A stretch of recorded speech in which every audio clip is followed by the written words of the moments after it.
youth leadership for this opportunity to have.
Sister Chidi Yeliako, praise the Lord.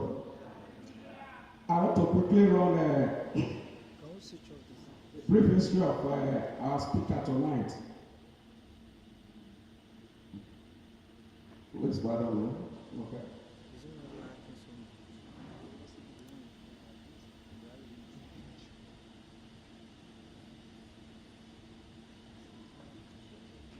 Okay. Our speaker tonight is Chidi Yeliako.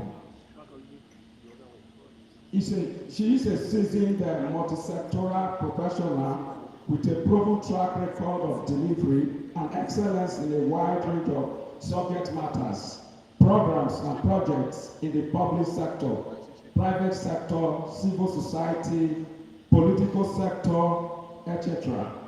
for about 10 years. As a passionate, driven and conceptual professional, Chidi works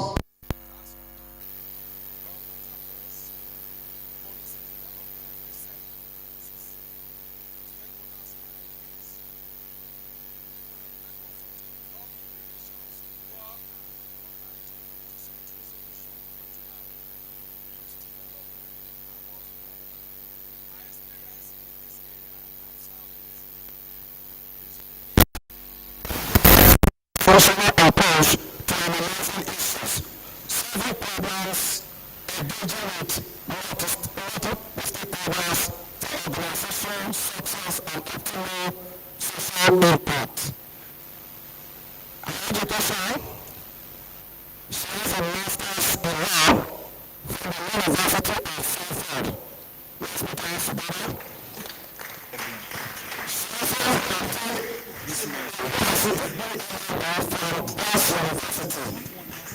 This one is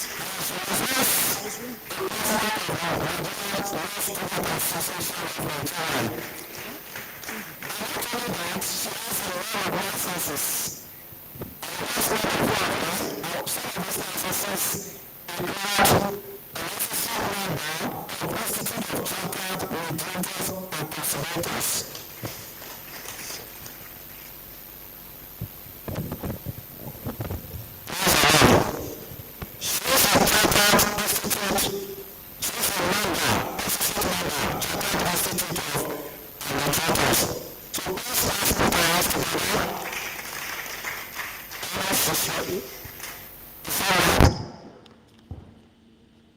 she ready for? Switch. Let's check if she's ready.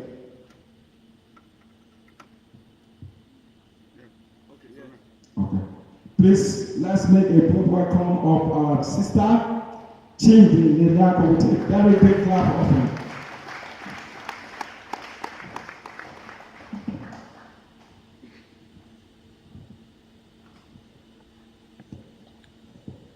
Good evening, brothers and sisters.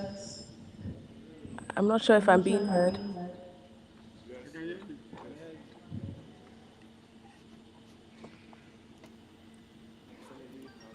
Can you hear me, please?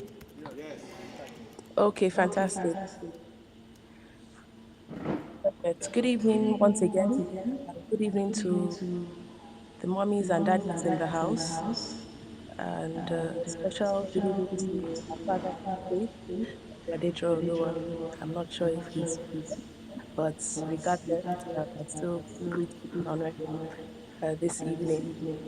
And also to our Volume. mom, Radejo Give it some Olua, volume. all the daddies and mommies in the house, all uncles and aunties, and of course, all brothers and sisters. Thank you very much for the opportunity to join you virtually this evening to share thoughts and reflections around career progression. I've been asked to speak about that, especially in relation to internationalizing your path and your career.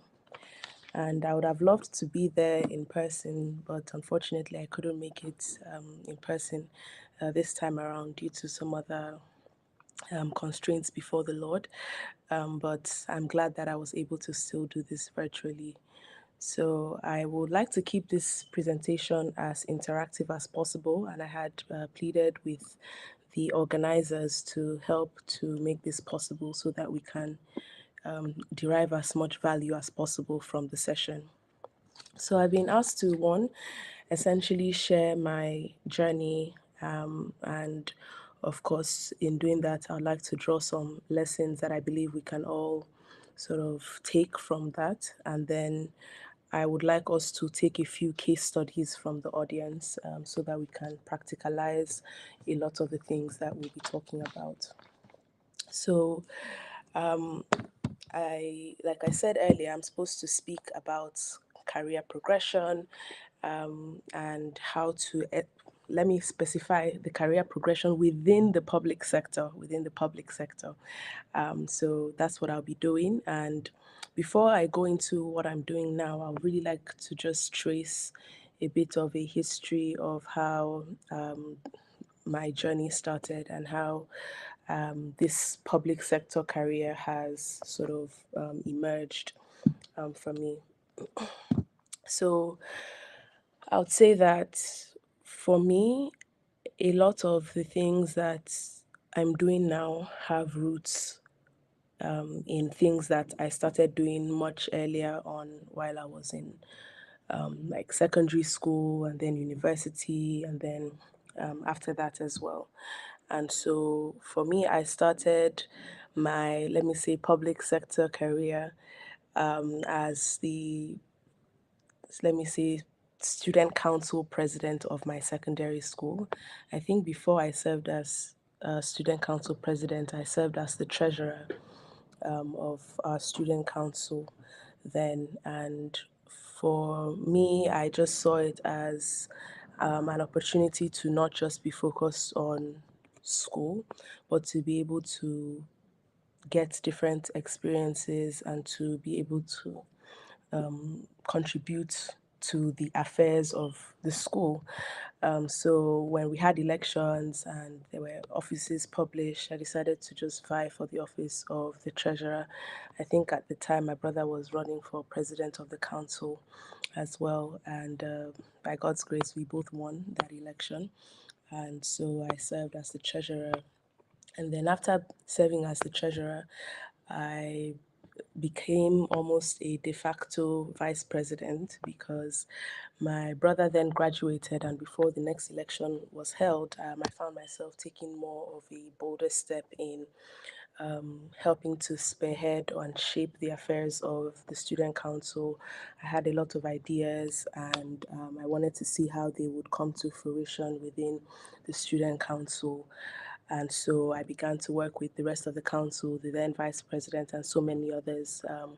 And then I found that somehow some of the things that I was interested in doing were not exactly what my contemporaries were interested in terms of the kind of ideas, the kind of programs that I wanted to put together. So I found myself sort of having to take a lead and saying, this is what we should do, guys. And some sort of rallied around the ideas, and we began to work together. And after that, I then ran for president of the student council, and it was a successful election by the grace of God, and I was able to emerge as the president of the council. And with that, again, for me, it wasn't just about having a title. It was really about how can I add value to this school and how can I add value to the institution that is the student council. What were the issues that the students had, and how can I, as their representative, help to put those issues to rest. So I took on, with doing that, and I was able to institutionalize a few things. One was that we organized the very first inter-school student empowerment week. So this was an idea that I had to be able to train fellow students of other schools within Abuja, where I lived and my school was based, to be able to have a whole week of training along a wide range of subjects. We had career trainings. We brought seasoned professionals in different fields, architects, hospitality, business owners, politicians, all sorts, interior decorators, because what we did, and again, let me stress this, was that throughout the leadership journey, I made it a point to always consult with the students, because if they've elected me to represent them, then whatever I'm doing to a large extent has to reflect their aspirations and their desires. So what we did was, from time to time, we put out polls and surveys. What do people want to hear about? What do they want to learn about? What are the issues, and how do they think we can bridge that gap to be able to solve them? And so for the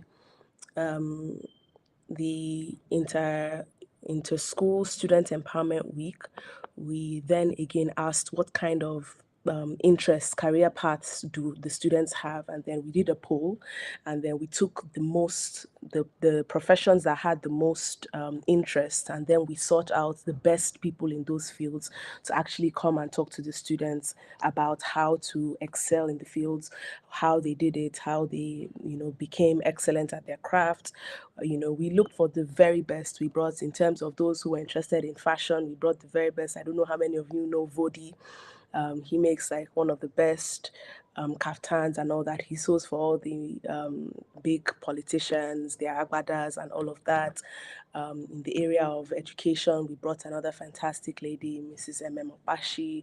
We brought Professor Jerry Gana, former minister, to talk about the public sector and for those who are interested in that career, and so many, many others that I may not need to go into that level of detail. But for us, it was about how do we give the very best to the students, and how do we ensure that they get the value that they need from electing us to represent them.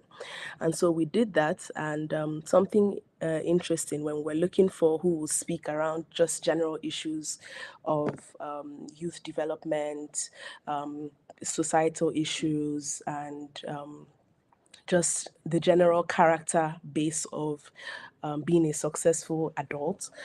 Because for us, it wasn't just about people who are sound in terms of their career, but people who also have character. So we brought a fantastic lady. Some of you may know her. Her name is Mrs. Dayo Benjamin Lani, and she came and she spoke with us for 2 days out of that week, on career development on her journey. She's someone who struggled with drug abuse, and she was able to, overcome that, and she was able to then begin to train other young people and inspire other young people to know that they don't have to rely on drugs and things like that. So we had her come and speak to us for 2 days, and it was just a fantastic session. And so we finished from that. We did other programs. Of course, we had a lot of social events as well, because all work and no play, as they say, makes Jack a dull boy or girl. And so for us, we decided to also include a lot of activities that were fun. And when I say activities that were fun, it wasn't about, bad fun. It was just clean fun. And for us, we wanted to reinvent people's perception of the word fun. And so we didn't have to do anything bad. We just created a lot of activities that were just genuinely fun for people to have good, clean fun. And that's what we emphasized, that we're going to do good, clean fun. And we began to redefine what that meant to people. And so I remember one of the things that people really wanted at the time was to have like a prom.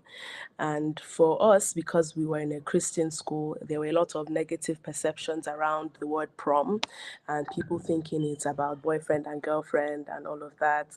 And so, we had to also go back to the drawing board and think about this, that if this is what the students want, how do we redefine this so that it's not, a negative event, but it's something that people can still enjoy. And so we thought through it and we decided to call it a banquet. And we called it like a closing, like an end of year sort of banquet. And so we allowed people to still dress up, we allowed people to still do all that. But again, we ensured it was just good, clean fun. And what we also did was to introduce awards for the year. So we gave awards to the best performing students. We did the best athletes, best dress, best this, best that. And, we allowed people to vote. And then we now unveiled all the awards during the banquet as a sort of end of year event. And so the students were really happy because in the history of the school, we had never had any sort of event like that. But working with the school management, we're able to help them understand that this is not something that's bad. It's not, the typical sort of thing. This is what we want to do. And we put out a clear agenda and the school bought into it. So again, it's about how do we add value to the students and how do we do so in the most excellent way possible. So we never thought, oh, we're just students, let's just do things anyhow. I remember going to one of our teachers who was a sister to one of the very best decorators within Abuja. And we said to her, ma'am, you have to get your sister to come and do the decoration for this event. It has to be stellar, it has to be excellent, it has to be the very best. We want people to walk into we did it in our gymnasium at the time. We want people to walk in and not recognize the space. And so she was able to put us together with her sister, who gave us a very discounted rate. We sold tickets to be able to offset some of the costs, and we had a fantastic outing among several other initiatives that we brought to be able to add value to the school. So we finished from there, and then there was another election for the next council, and then people kept insisting that I must run for president again. And I'm like, really? I think I'll probably take a leave now and take a bow now. But people kept insisting, no, you have to run again. We're so happy with the value that you've brought to the school. We're happy with how you've represented us as students, and so they wanted me to run again. And so I ran again, and till today, I remain the only president in the history of the school, which is about 25 years, that has ever held the position of president 2 times, and 2 times in a row at that. And this was really just because of the idea that we must add value. We're not going into office just to say we are in office, but we're going there to make impact. We're going to make sure that the students enjoy quality representation. And this was really what drove myself and my colleagues to put in our best into all that we did. And so while we were doing that, we had opportunities to be nominated to other engagements or to other events, both international and local. One of the international ones happened to be a and let me not call it a fellowship because it was just about 10 days, 2 sets of 10 days.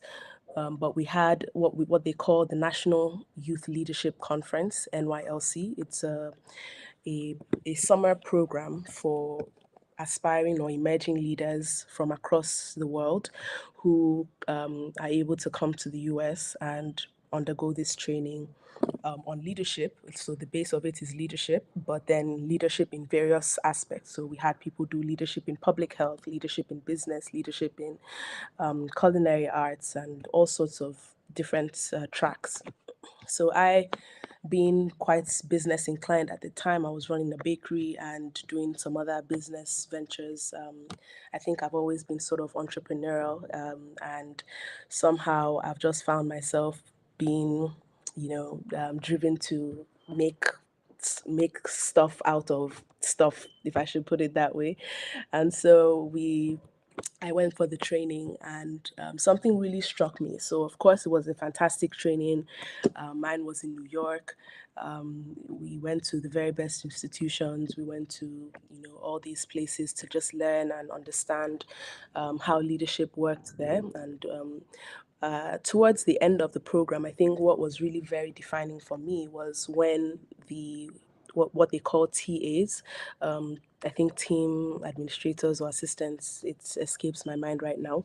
But the people who were coordinating all of us, who were all high school students, on the last day of the program, we found out that they were all university students in their first year, second year, and third year. And essentially, these young people ran the entire program the whole time, and we didn't even know because of how they carried themselves, because of how they behaved, and how they took charge of the whole program. There was no big adults, supervising us. They were handling everything from the logistics, from moving us from point A to point B in such a busy city as New York, and these were just, university kids, so to speak. And, it got me thinking that our youths, within Nigeria are able to do stuff like this. And how come we're not as I had never seen young people in Nigeria run such a high level quality program such as this. And it got me thinking. And when I came back from that program, I decided to start something called the I'm sorry. What I went for was the National Student Conference, but when I came back, what I founded was the National Youth Leadership Conference. So I did a bit of a switch there. But yes, so when I came back, having gone through that experience, I felt the need to be able to start the National Youth Leadership Conference because for me, I had a desire for young people to be able to, one, develop the skills and the training and the wherewithal to be able to lead and lead boldly, like I had seen like our peers do in the US and in other places. Two was that I wanted us as young people who held and still hold, such a large chunk of our population to be able to have a bigger voice in leadership in Nigeria. So these were some of the reasons that got me to call some of my colleagues together from various schools within Abuja. When I say schools, I mean universities, because at this time I was in university. And so we founded this in my, I think, first or second year of university. And then we began to, reach out to funders or to sponsors to support us to have this annual conference. And again, some of the people that really threw their weight behind it and supported were my friends' parents. And why did they throw their weight behind something their child's friend was doing? It was because they had known me, they had known how I had, carried myself within the school, and they know the kind of value that I had added. I remember going to see one of my very close friends' dad, and I went to his office and told him what we were doing, and right there and then he told me he was going to give us 300,000 at the time. This was, I think, in 2015 or 2016, and he said not just that. He called he was, I think, the COO. He called his CEO, who was also his friend, and told him that they will also give me 300 from the two of them. So I walked out of that meeting with 600,000 when I presented a budget of 1 million for the entire program. We finished from there, and then I went to see another friend's mom, and she also decided to give us 300,000, just like that, not too much talk, because they knew that this is someone who, from my days in secondary school, this is the kind of work that we have been producing, and they had seen a sort of track record and credibility that they felt they could trust and put their resources behind that. They also made themselves available as resource persons to come and train the young people that we had come for that program and all of that. And then we were able to do this year after year as an annual conference till I think about last year or so. I think our last one was last year or so. And as we were doing this, a lot of people began to take note. If you remember, I mentioned that one of the resource persons that we brought was a lady called Mrs. Dio, Benjamin's Lanier. And so when we had that initial conference in secondary school, and she was very pleased with the organization, with the level of detail and the way we're thinking about leadership issues and, serious issues, not just having fun. She was really, really quite happy and inspired. And so she then reached out, I think the next year or a few months later, when she was the coordinator of the International Women and Girls Summit, which was one of the biggest and remains one of the biggest platforms for women and girls issues discussed within Nigeria. It was organized by the Office of the First Lady, the National Center for Women Development, UN agencies, UNICEF, and so on and so forth. Very high level. The First Lady was in attendance, so many other dignitaries internationally and locally, from the judiciary, from the executive, the legislature. It was very well attended, and she essentially just brought me in to give the keynote address. And if you know conferences, the keynote address is the most important lecture of the whole series. And here I was, I don't remember how old I was, but I mean, I was in secondary school, but she brought me in to give the keynote lecture at this conference. And she said, if we're talking about women and girls issues, specifically on International Day of the Girl Child, then a girl should be the keynote address, and I have the perfect person that will do that. And so she reached out to me and said, come and do this. Of course, I discussed with my parents and our father in the Lord and all of that. And then they said they felt it was a good idea for me to go and do it. And so I prepared, we worked on all of that. We kept rehearsing and we did it, and it was, quite well received, the things that we said and all of that. And she was really so pleased. The DG of the institute was so pleased. The First Lady was so pleased, and in fact referenced me in her speech, and so many other people. So we moved on from there. And of course, like I said, I went into university and, was doing this National Youth Leadership Conference. And while doing that, I still was running for student representative positions. So I was a law student at the time, and I then contested first for public relations officer. And after public relations officer, I proceeded to run for the office of the president of the Law Students Association. And when I did that again, it was because I wanted to add specific value and improve the quality of representation of the students within the faculty. And something very interesting, or let me say two interesting things happened in that campaign.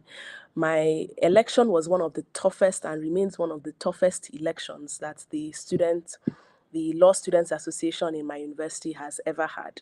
I ran against a man, a mature, we call them mature students, because in law, in my school, we had a lot of people who had studied like a first degree and then they would come back to do law as a second degree, because they just maybe always wanted to study law or something like that. So I ran against someone like that who, people, were carrying all sorts of rumors about how he will fix all the issues in the school because he has money and he will pay for this to be done and pay for that to be done and all of that. And I'm like, anyone who hasn't been showing you leadership and who hasn't been performing before they get to office will not perform when they get to office, because you can always see the signs before the day sort of breaks. And so it was a tough one. People discountenanced me. People spread all sorts of horrific and horrendous rumors about me, just because they wanted this man to win at all costs. And so we kept going ahead, and they, in fact, kept approaching me to step down and to just step down and go for vice or something. And I said, no, I'm not going to do that. That's not what I'm here to do. So I won't do that. And so, of course, with the support of my parents, my father in the Lord, who was also encouraging and praying with us and all of that, we kept going. I said, no, I'm not going to step down. I'm not going to, I will see this to the very end. But two key things I want to really just highlight in that journey. While I was running for this election, there were two individuals. I had quite a few people that, were really my cool people, my friends, my good people that, stood for me and, said, you know what, we're going to get this. We must win. We're putting all out, putting, everything we have out there so that we can make sure we win. But I want to specifically highlight two experiences or two encounters. One was with a gentleman who essentially rallied his whole class to deliver a bulk vote in elections. A block vote is like they just give you everything like bah, as opposed to trickles here and there. So he made sure his entire class voted for me and gave me that block vote. And the way he was going, the way and manner in which he was going about this whole thing, I kept wondering, why is this man, when we say someone is carrying your matter on top of their head, I'm like, why is this man carrying my matter on top of his head? Like, again, he was a mature student. I'm like, okay, what's the whole thing about, I understand the support, but he really, really went all out for me. And I had to ask him, sir, well, I think he now came to me and said, do you know why I'm doing all this? And I said to him, why? And essentially, he said that, do you remember when you were PRO? And I'm like, mm-hmm. And what happened? So apparently, when I was a public relations officer before running for president of the association, I was putting together notices on our notice board. And the way our notice board is that there's like a glass cover over it. And so you have to raise the glass cover and then you put your notice and then you pin it and then put the glass cover down and then lock it. So that's the process. And so I was trying to put a notice for some event or some announcement. I don't remember what it was at the time, but I saw him passing by and I asked him to kindly help me raise the glass so I could pin the notice. And so when I finished doing that and I stepped back and looked at it, I saw that it wasn't straight. And so I called him back. I said, excuse me, sir, please, can you come back again? He's like, what is it? I'm like, sorry, it's not straight. Can you help me hold it up so I can straighten it properly? And he said, but everybody can read it. I said, yes, sir, but whatever is worth doing well. And so he came back and then helped me do this thing again and left. He didn't say anything. But at that point, when I was running for president of the association, he said to me that after that encounter, he went home and thought about our country and said that if everybody in Nigeria behaved the way I did, that we would have a much better country. And for that reason and that reason alone, he threw his entire weight and ensured that his whole class delivered a block vote to me. And I'm pointing this out because I said as I go on in the story, I would like to highlight a few issues. What I'm highlighting here is the spirit of excellence and the determination to do things excellently.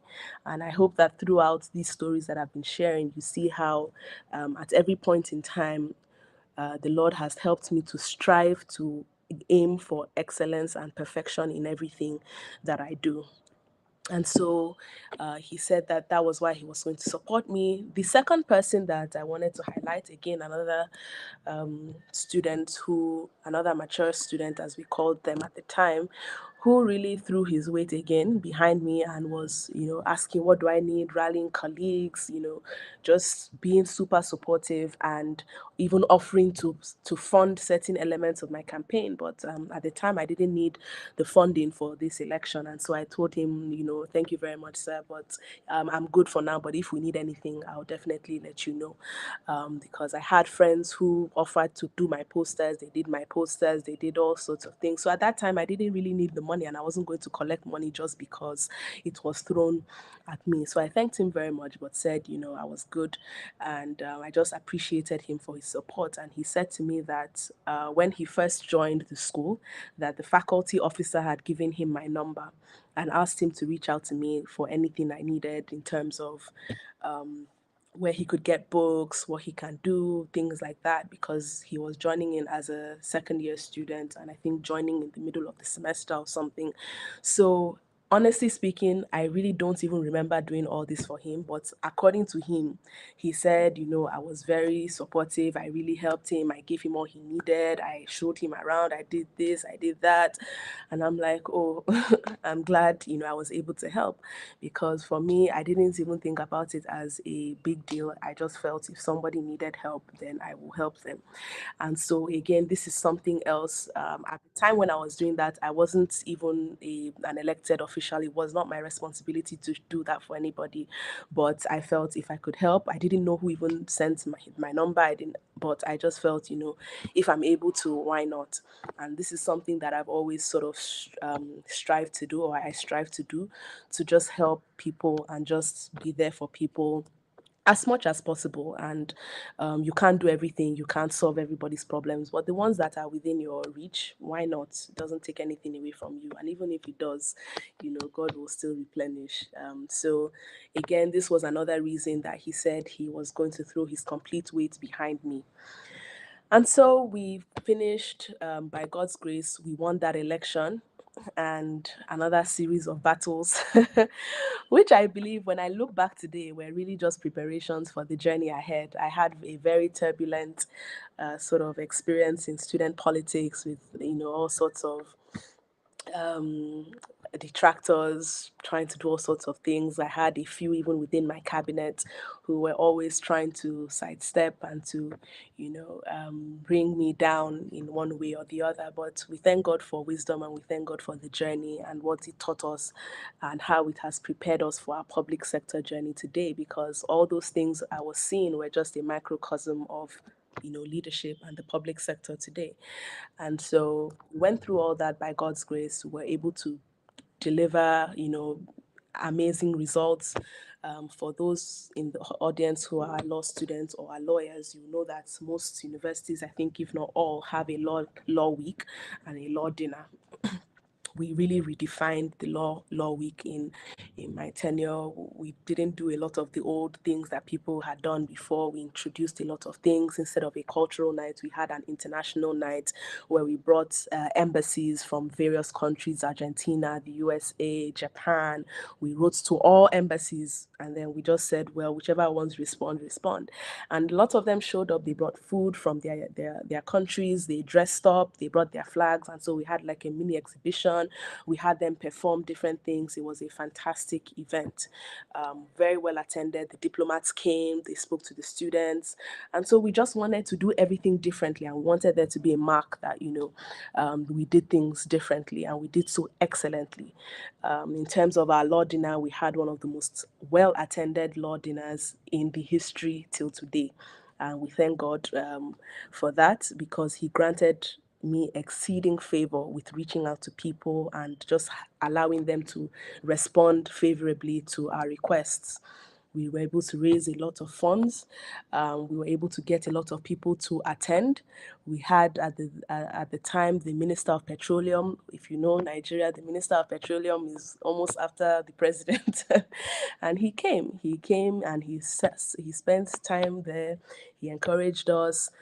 We had very senior. We had about 6 or 7 senior advocates of Nigeria, and I mean the very top ones. Chief Michael Zekome, SAN. We had judges. We had all sorts of, we had the cream de la cream, as they say, of the legal profession. We had people from the Ministry of Justice represented there. It was really well attended, and it became the first time in the entire history of the school that our pro-chancellor attended a departmental event, and a departmental event organized by students. So our pro-chancellor attended that law dinner, and he was so pleased. He was smiling from ear to ear. He was so happy. He was so proud of us. And at that venue, he pledged his support from then on to every law week that the faculty would produce, that he will always put his money in there, that if this is what we're doing, he's proud of us and he will support us 100%. And that was the sort of standard that we were able to leave behind, again because we wanted to do everything excellently. We didn't believe in mediocrity. We didn't believe in let's just do it because everybody else has been doing it. We were looking for how to do it differently, how to do it better, and how to do it excellently.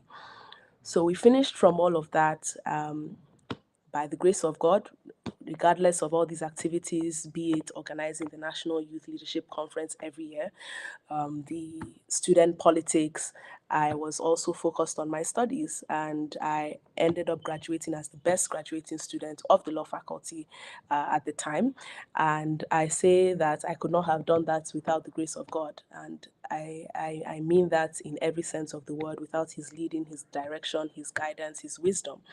Because while I would be handling and juggling these 3 events or these 3 responsibilities, I know that sometimes I would need to study for a test and the Holy Spirit will tell me to go and sleep. And I'll be like, go and sleep, care. He's like, go and rest, my daughter. And I'm like, So I would go and rest, and I'll show up the next day, and I'll hear the class was cancelled. That has been happening to me since I was in secondary school, because there's no way you would do academics, you do extracurricular activities, and you say you don't want to do it with the grace of God. It's the Holy Spirit that will be giving you expo here and there, expo of what to read, expo of when to prioritize this, expo of when not to prioritize this, and all of that. And that has been my experience with my journey with the Lord. And so I remember on one occasion, we were in the peak of preparations for, I think, the law week. And at the same time, I had to write a test, a big test. And I was really studying to take this test. But the Lord said I should go and attend to my LOSA activities. It's so funny because when you say it out loud, it just sounds like it doesn't make any sense. But I'm like, Lord, how can I leave my primary assignments, which is my academics, and say I'm going to do law school, to do, pardon me, law week activities. I needed to send out a few letters and things like that. And the Holy Spirit just gave me that that go ahead, that's what I should do. So I literally walked out of the library where I was studying for this test that was to take place within an hour, to go and do these other pressing law week activity drop-offs and stuff like that. And I'm like, God, well, I'm just really hanging by a thread on this one. But I went ahead, and what happened, I finished with that, and then I went to where I was supposed to write the test, because I think at that time it was a makeup test that I was taking. And I literally got there, and the lecturer told me not to bother writing the test. He said, I know your capacity. I know how you've been putting in the work in terms of your academics. I know your academic prowess. And I'm going to waive this makeup test for you. And I'm going to use a written essay you have submitted before. So in that class, we had done some essays and made presentations. But when we made the presentations, the lecturer was very displeased with a lot of my classmates because they couldn't even present what they did. And it was so obvious that they just copied from the internet. But he could see from my presentation that I really took the time to research, and I really presented my presentation very well. And so he had cancelled that entire assessment for the whole class because some people didn't take it seriously. And he said he was going to give us a test instead. So this whole time where I was trying to struggle and read for this test, meanwhile God had said, go and do your LOSA activities. I literally went to his office to take the test, and he said to me, I'm going to use that your assessment from that presentation you did before, and I'm going to waive you having to write this test. So essentially, if I didn't listen to the voice of the Holy Spirit and I insisted, no, this is the right thing to do, you must read your book. And after you read your book, then you can now go and do this. I would have just missed out on, such an experience. But I was able to trust the Lord and allow Him to just lead me to prioritize what I should prioritize at the time, and I ended up finishing very well. And there's so many other, examples of those kinds of experiences. So I finished from school. I finished as the best graduating student, to the glory of God, and I began to think of what next. For me, it was either law school or NYSC, but at the time, the law school folks were not ready, so I decided to start with my NYSC. And again, I was thinking about where do I go, where do I serve, and all of that. And I remember very strongly that I had, this sense that I should serve at the National Assembly. And at the time, I had an uncle who I still have an uncle who runs a very good law firm. So I had thought I should just go and serve with him because, I mean, it would be a good experience to just learn the legal profession even before I go to law school, prepare ahead, and all that. But somehow I just had this really strong feeling that I really wanted to be at the National Assembly. And so I started the process with my uncle, but somehow I just said, mm-mm, that's not what I want. I want to do. I'm going to go for what I want. And what I want, even though it doesn't make sense, I want to work at the National Assembly. And that's where I'm going to go. And so I was able to have someone do a letter requesting NYSC to post me to the National Assembly. And then I went on to serve there. At the time, I met an honorable member at a restaurant, and I walked up to him, and this was before I really settled my full posting and all that, but I just walked up to him and greeted him, and I said, oh, you're honorable blah blah blah, I see all the work you're doing on the floor of the House of Representatives. Please keep up the great work, sir. You're being such an inspiration to young people, because he was a younger honorable member. And so he was quite pleased that I even recognized him or knew him, and he gave me his card. And I think after some time reached out to him and asked him if that I would like to share an idea that I had. I had an idea around some work that the National Assembly could do. But so he said I should come over and see him, and I was able to do that. And when I finished sharing the ideas and all of that, and he asked me what I was doing, I said I was going to serve. He said, "Why don't you just come and serve in my office?" And so I said, "Oh, that would be nice." And that was how I ended up serving in the National Assembly. And let me say this, that you should always know what you want and go for what you want, as the Lord leads you and obviously gives direction. But I believe that a lot of times God deposits in us that desire for what He believes He has implanted in us for the journey that we have. And of course, it's for you to now submit that to His leading and the leading and direction of those who have oversight over you. But I'm saying this because the person that had invited me to work at the National Assembly, when I got to her office, I said, "This is not the type of National Assembly I want to work in." And it's funny because she was a civil servant within the National Assembly, so she worked at this in the civil service part, but I was not pleased. I didn't like it. Didn't just give me the inspiration that I wanted or I expected when I was going to work in the National Assembly. So I mean, I was just going ahead, but I was just like, this is really not what I want, and this is not the National Assembly. We call it NAS for short. This is not the NAS experience that I want, and so again with time this opportunity then came, and then I said to her that, hey, this honorable member has offered for me to be posted to his committee and for me to work from his office. And she was like, oh, that's fine, go ahead. And she was happy, and we went ahead. And let me say something, even though I didn't like her the setup, because there are different spaces for honorable members and the civil servants of the institution. So even though I didn't like the environment, and I remember leaving there and telling my dad that this is not the National Assembly I want to, you know.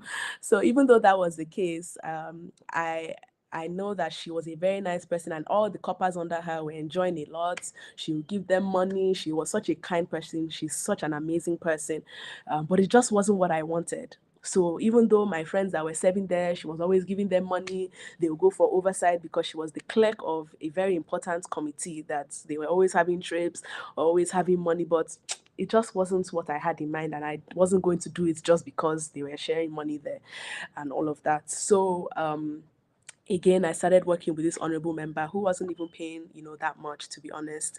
But for me, I was there just to serve. And I think that's the other lesson I'm going to underscore: the attitude of service and putting in your best in everything that you do. So I went ahead and was working with this honorable member. He would give me a lot of briefs to write. I was doing a lot of his heavy lifting in terms of all the intellectual work and output from the office, motions, bills, all of these things. I was essentially the only person responsible for that within his organization. And because he was a lawyer, he really trusted me, and also trusted my capacity with the way I would carry myself, and I would put forth my ideas and my perspectives on issues. And in meetings, he would always ask, even though I was the youngest in the office, he would always say, Chimdi, what do you think? Chimdi, what do you think? If Chimdi hasn't spoken, he's not taking a decision on something.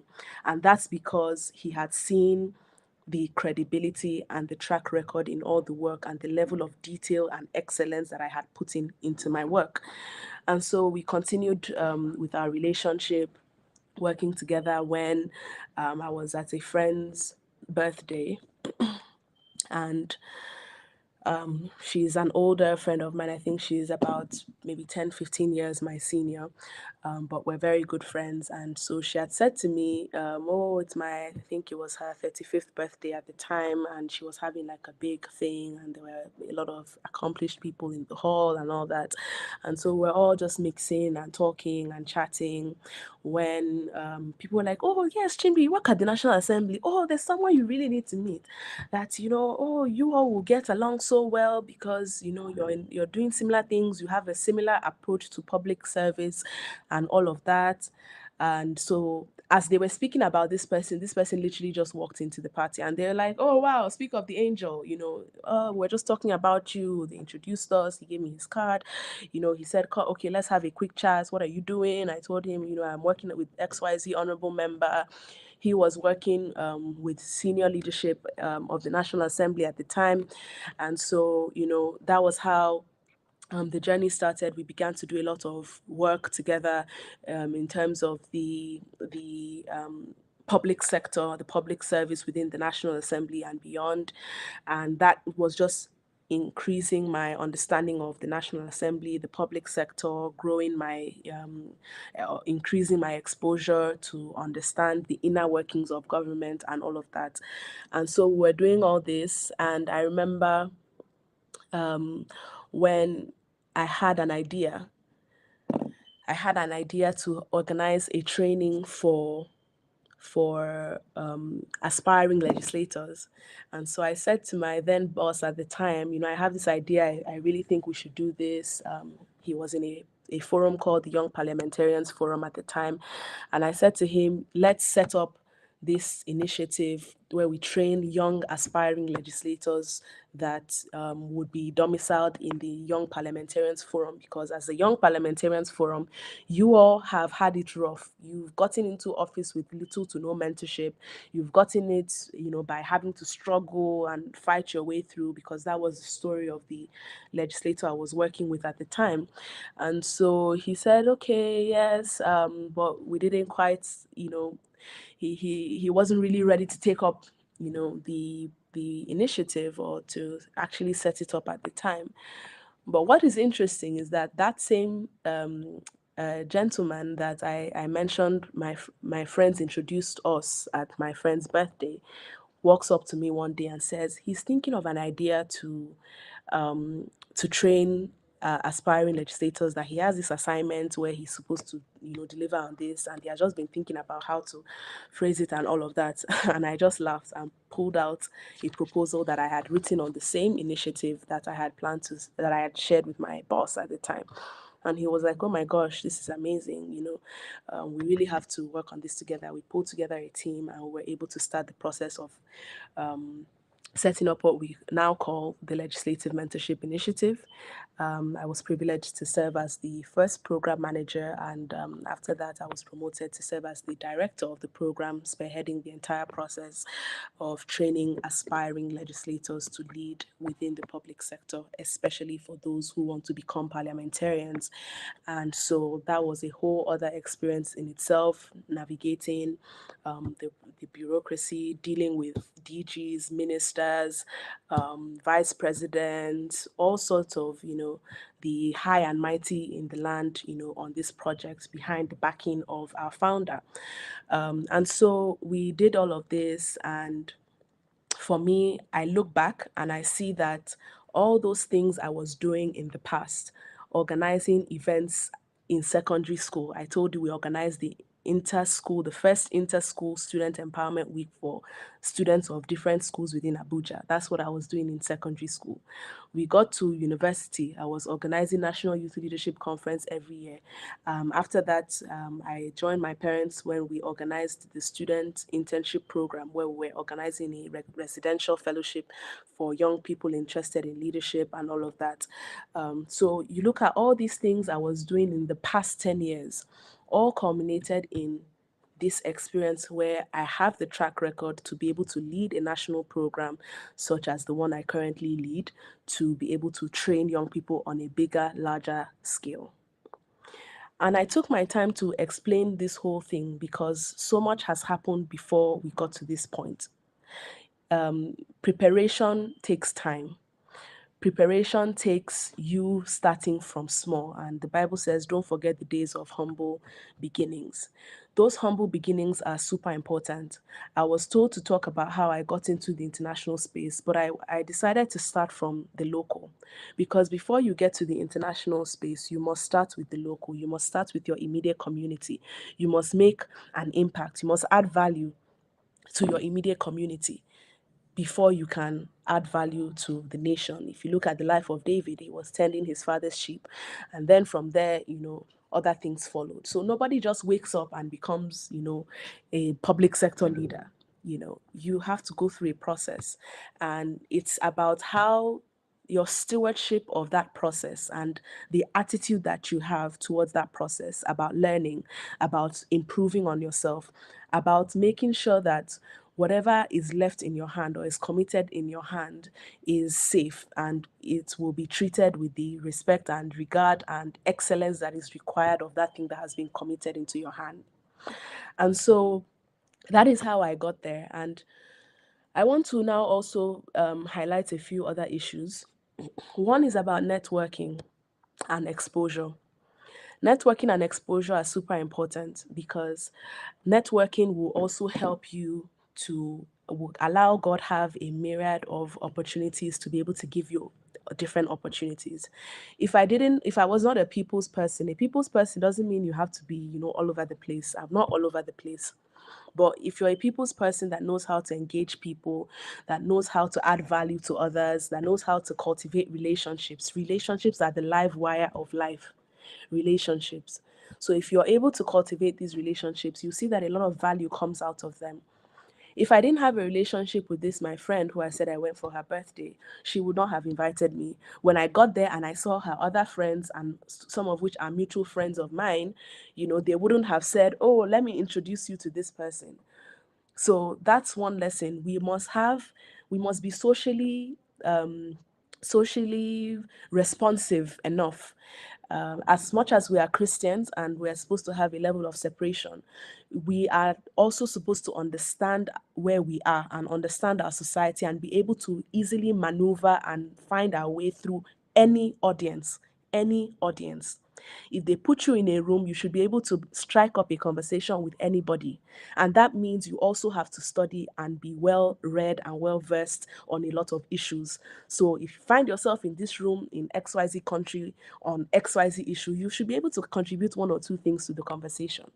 And that comes from exposure that comes from reading, exposure that comes from interacting with certain kinds of people, and all of that. It's a whole package.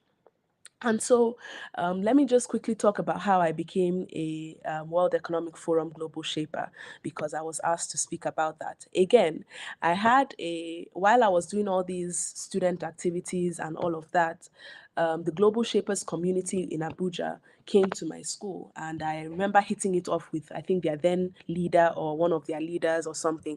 And she just sort of took an interest in me, believed in a lot of the things I was doing. At the time, she worked at the US Embassy, and in fact, she ensured that the US Embassy came to that international night I talked about.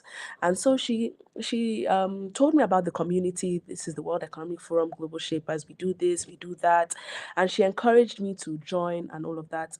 At the time, I didn't feel I was ready because I had too many activities, with student politics, with my academics and all these things. So I said, thank you, that it sounds great and I would like to join, but let me just focus on what is before me. And so when I graduated from university, I applied and I told her, hey, I'm applying now, and all of that. And I applied, I got into the organization.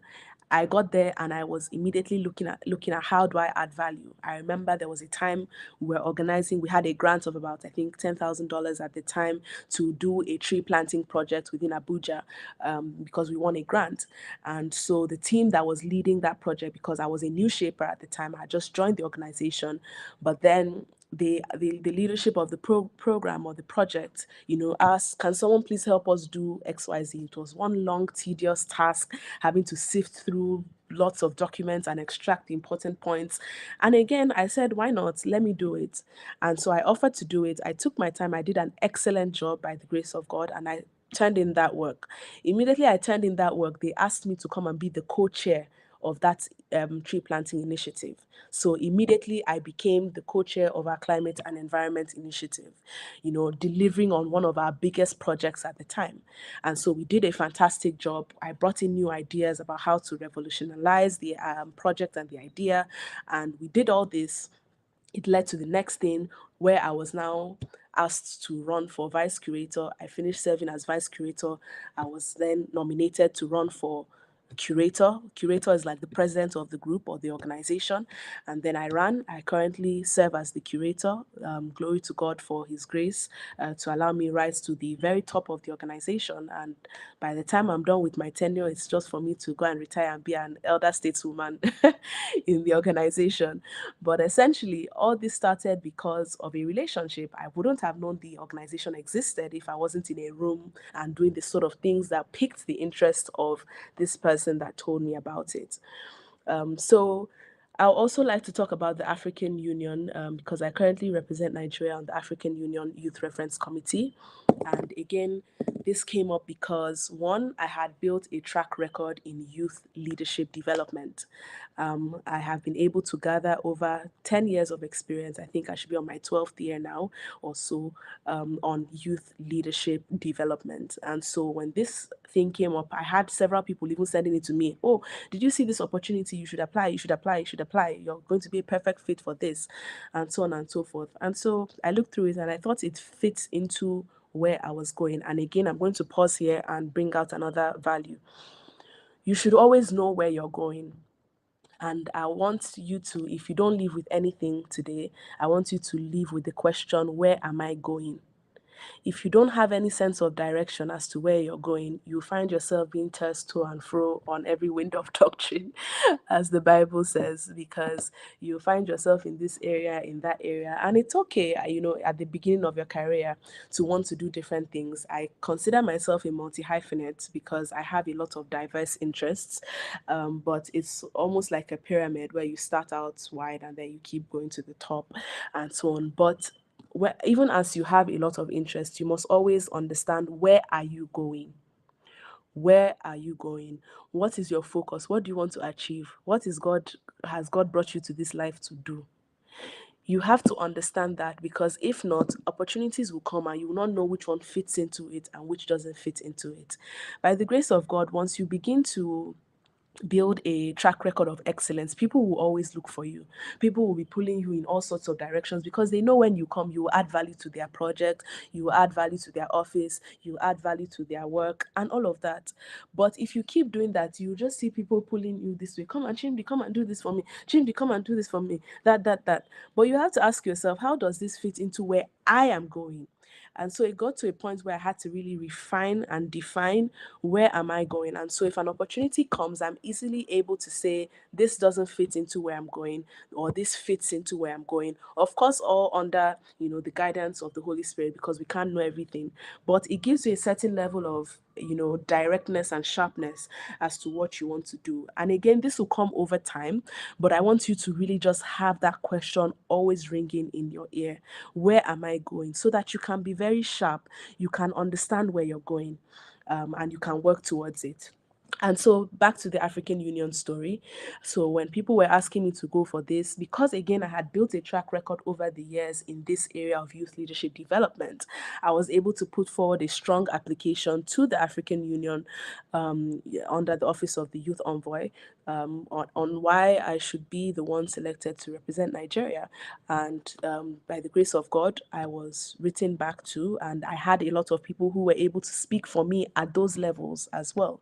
And again, this also boils down to networking and being able to know people who can speak for you. And people will only speak for you when they know your capacity. Nobody's going to speak for someone that they don't know how they'll perform, because if they go and speak for you and you go there and you embarrass them, they will be embarrassed.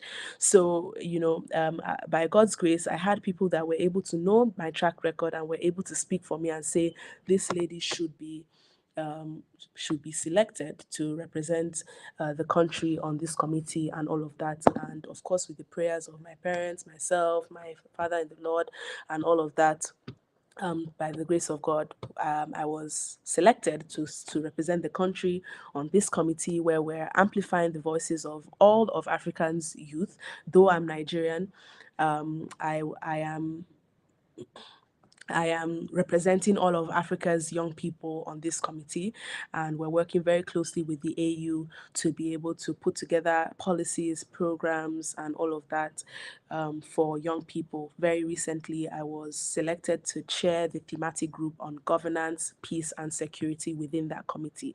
So not just am I on the committee, I've been out of, the contributions I've made in the committee. We had an official trip to Vienna last month, and by the grace of God, He allowed me to speak, and to speak in a way that really showed the value of what Africa's youth have to offer. And after that, I was asked to chair this thematic group on governance, peace, and security within the committee.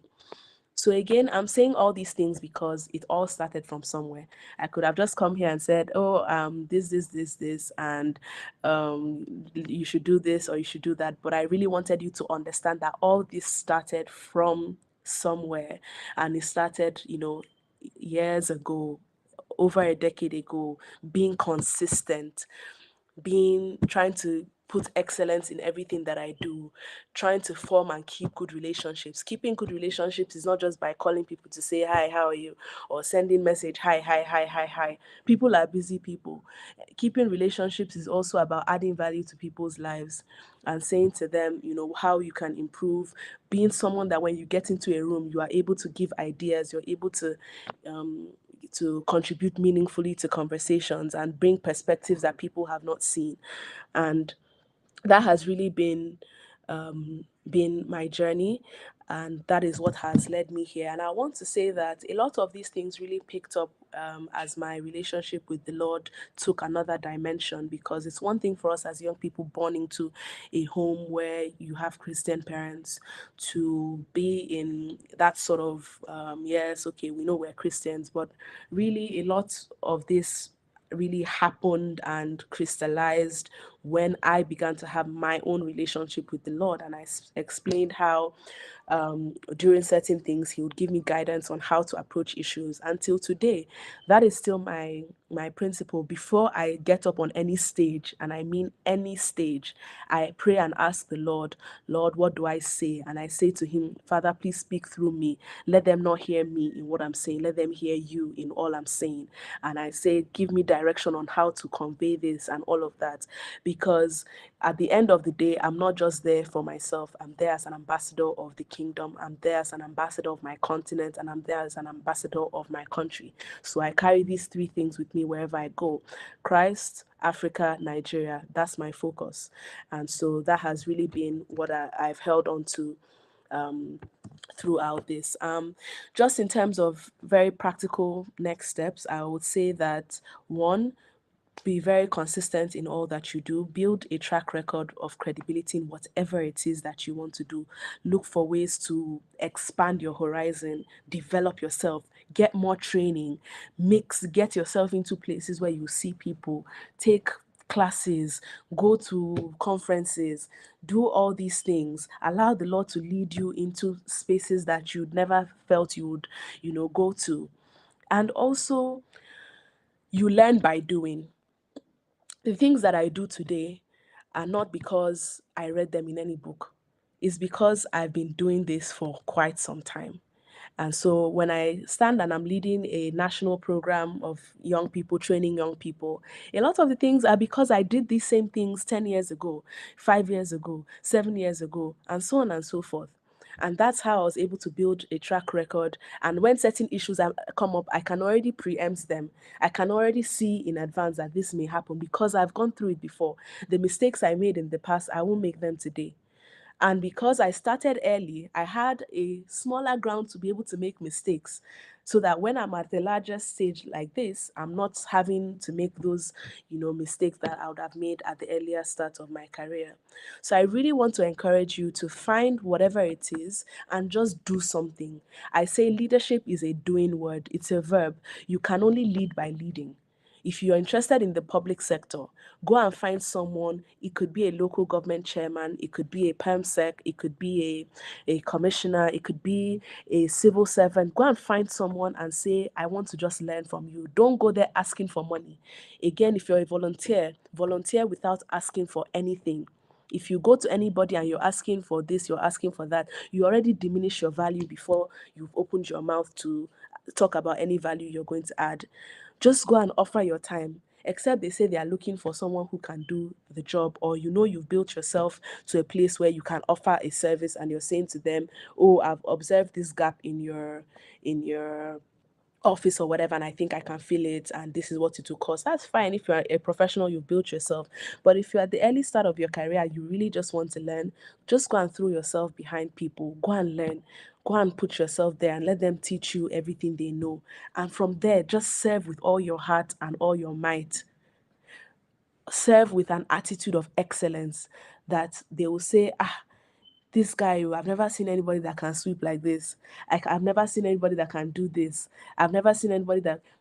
And I say this out genuinely. Be excellent at whatever you do. In fact, while I was working with this honorable member, it got to the point where it's only my tea he will want to drink. He will say, Chimdi, please come and make that your tea the way you make it. I'm like, I'm here as a lawyer doing policy, this. He trusts me with the policy, but he will still insist that I should be the one to make the tea that he will drink. And I didn't see it as anything. It's all part of the service. But it shows you that you can be excellent in whatever it is you've been asked to do, even making tea. And that should be the attitude.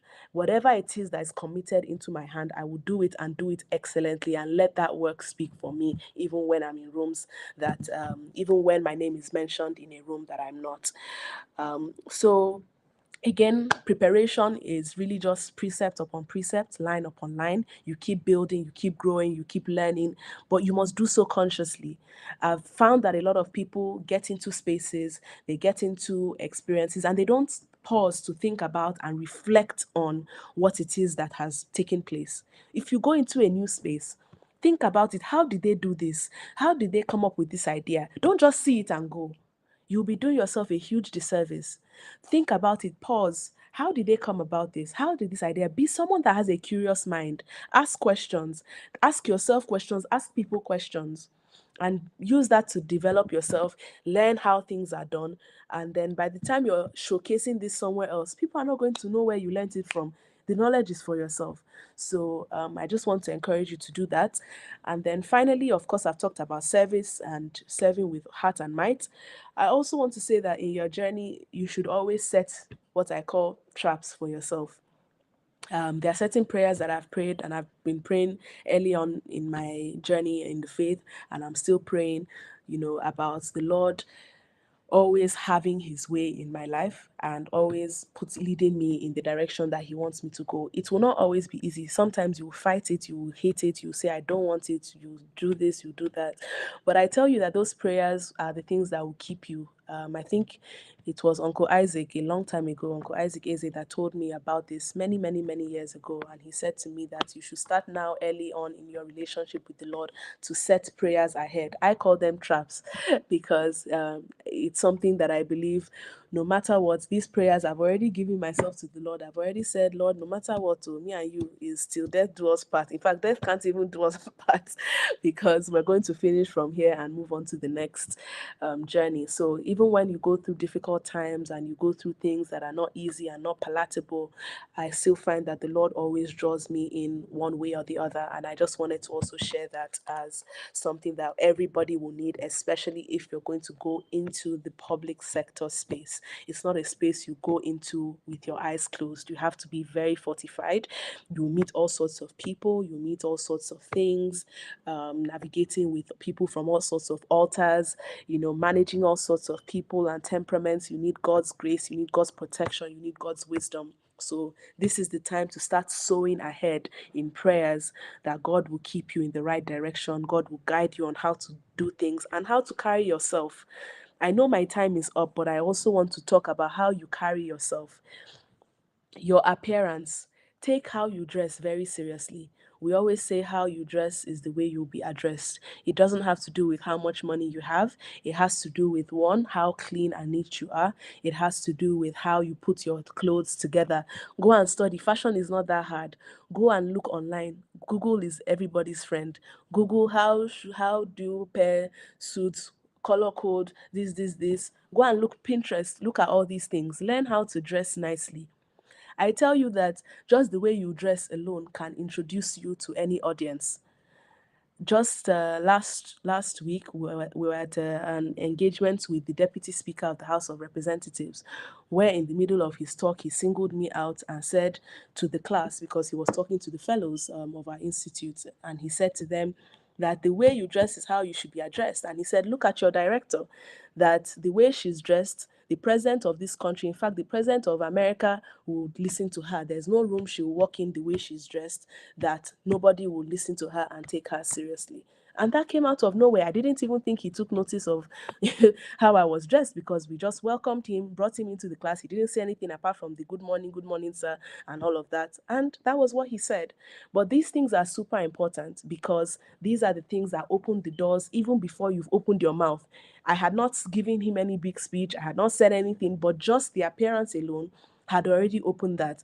And then when you now open your mouth and you speak with grace, you speak with wisdom, you speak with understanding, you speak with poise, that also adds to it. So this whole thing is a whole package, and I want everybody to commit to improving ourselves. It's a daily journey, and it's something that I task myself. I hate to do things the same way. I'm always thinking about how can I do this better? How can I improve on this? How can I improve on that? So if we keep doing that, I believe we'll all keep improving. And again, I just want to offer myself, if there are people who are interested in the public sector, I'm happy to do like a sit down or like a round table. I can do a Zoom call with people who are interested. We can have a Zoom call, talk about everybody, what you're doing right now, how you can intentionally and very practically transition into the public sector or improve what you're doing or internationalize, I beg your pardon, what you're doing. So I'm happy to do that. And you can please just reach out to me or to maybe Uncle Afolabi, who can then put us through together. I thought we'll be able to do that, but again, here I am. I've taken up all the time talking.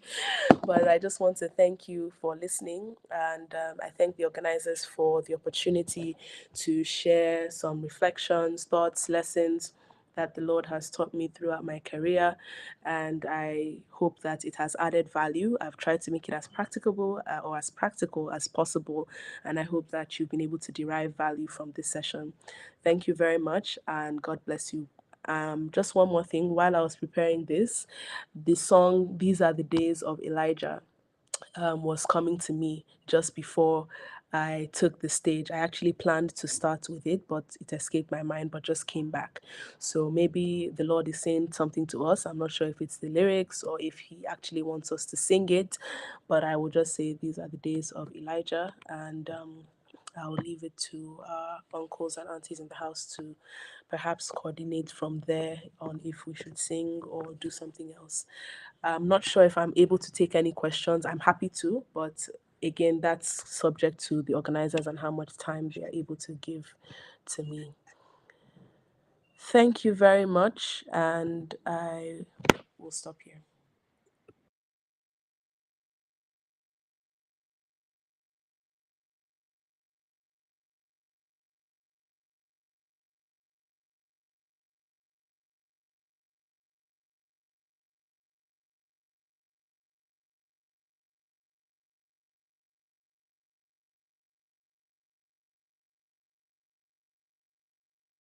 Okay, no questions.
Give more content to, will I call this a phrase? When you mention that there are things that open the door. Please tell him to start the question. Right there. Please, can you ask the question again? Sorry. Okay. I started with gratitude to Yahuwah for using his handmaiden, Barrister Chinjaneliaku, to deliver this robust presentation, which is very helpful and very relevant. And I said towards the end of the presentation, a particular statement really captivated my heart. And the question is coming as a request. Is it possible that she gives more content, or the organizers work on that, which is going to be a helpful companion for everyone? And the statement is that there are things that opens the door before you open your mouth. Wow, that is mind-blowing for me. And part of it is the spirit of excellence, the way you dress and delights. So for me, there are more to that, and I will appreciate it's a request that if you can dig deeper into that direction to give us more content, that would be like a companion. Thank you.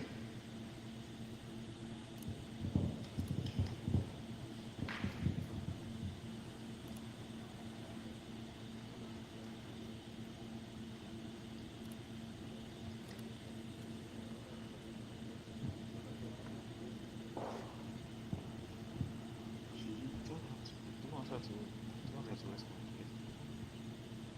Please, you can did you hear the question? Yes, I did. Yes, I did. Yeah, you can go ahead and respond. Okay. Okay, Okay. okay. Thank you very much, Thank you sir, very for much, the sir. response. And yes, we bless Elohim for the opportunity to be spoken through and all of that. We bless the Lord. Yes, there are a few things that open the door before you even open your mouth. One, as I mentioned, is how you dress. The other thing is how you carry yourself. How you carry yourself, how you treat people, how you engage with people even before you're asked to say anything.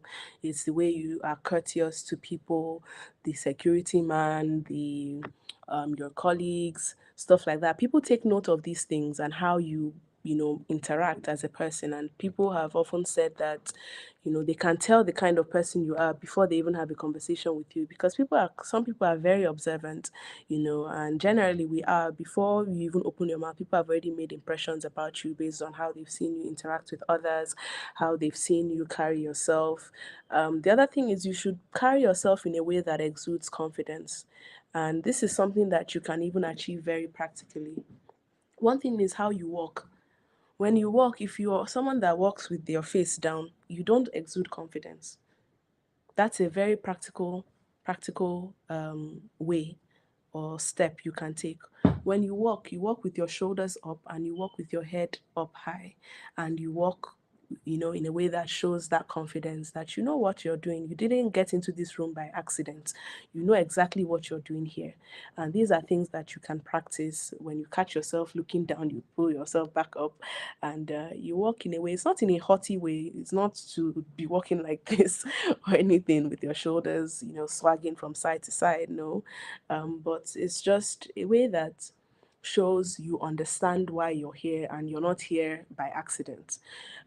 So those are some of the practical steps. And again, there's something I believe that the Lord can put a bit of an aura around us. I've had people say to me that when I speak, there's an aura. And I've had even a Muslim say this to me in an international forum, that when I just open my mouth to speak, that there's a calm, there's an aura that just everybody just wants to listen to what I have to say. And it's not me. That aura is the Holy Spirit. That's the Spirit of God that is speaking through me. And that comes from you praying and asking the Lord for that aura. When people see you, they just say, there's something about you. They can't pinpoint it, but they know that there's just something about this person. And it's only the Lord that can give that. And so when you're starting off and you're praying all these prayers, and you're saying, you're depositing things into your bank, and you're asking the Lord to help people to see you in to see helping people to see him in you, and all of that. It's an aura, it's a spirit that he puts upon you that just carries that excellence, that people are just attracted to you. It's only the Lord that gives that.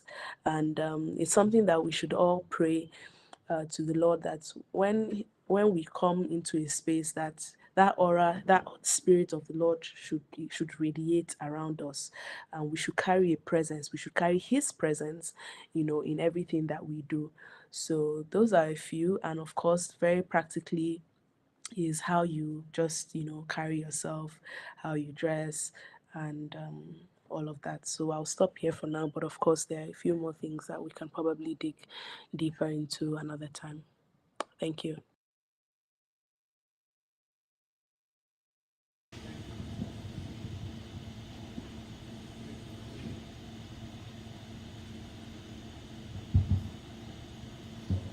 All right. Thank you very much, Sister, for this excellent delivery. It was very eloquent and unambiguous. Thank you very much. when you were speaking, you made mention of a certain point that struck my attention, and then one of them is you you were not really direct about them, but one of them is this: you are like you should know what you're doing, where you are going. You should be specific on what you're doing, what you want, and where you are going. And then at other time, you also talked about uh, being multi, uh, being competent in multiple dimensions. Okay, so now I believe in the both school of thought. That is the aspect of being competent in multiple ways, and they also believe in the other side of okay, you have to know where you're going, and then you chase whatever you have decided to do or wherever you have decided to go. Now, my question now is how to strike a balance, because I know that there are some persons that are quite a kind of they believe in one aspect and then to the kind of negligence of the other. They're like, if this is what you want, you must face it, focus it, and pursue it without looking sideways. And then there are other ones that, okay, you have to know how to do many things so that maybe peradventures, if there are opportunities or things coming your way, you can be able to grab all of them, as many as possible. So my question is, how can I, or can one strike a balance, and when can one actually know that, okay, this is the point to diversify, or this is the point to streamline to a particular focus?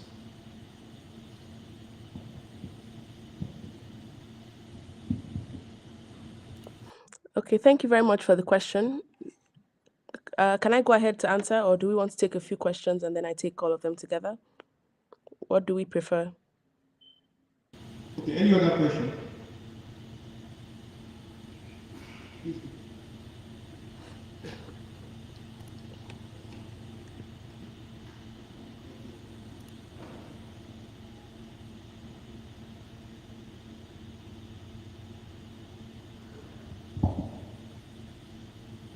Thank you, Mark, for tonight's stories about your past. I'm sure everybody has learned a lot today. My question is, when you started as a young person, did you like inquire from the Lord on what to do, or did you just like add your thoughts on what you wanted to do, then you prayed for Him to lead you down that direction? So if that was the case, that you picked a direction for yourself, then you pray for Him to lead you.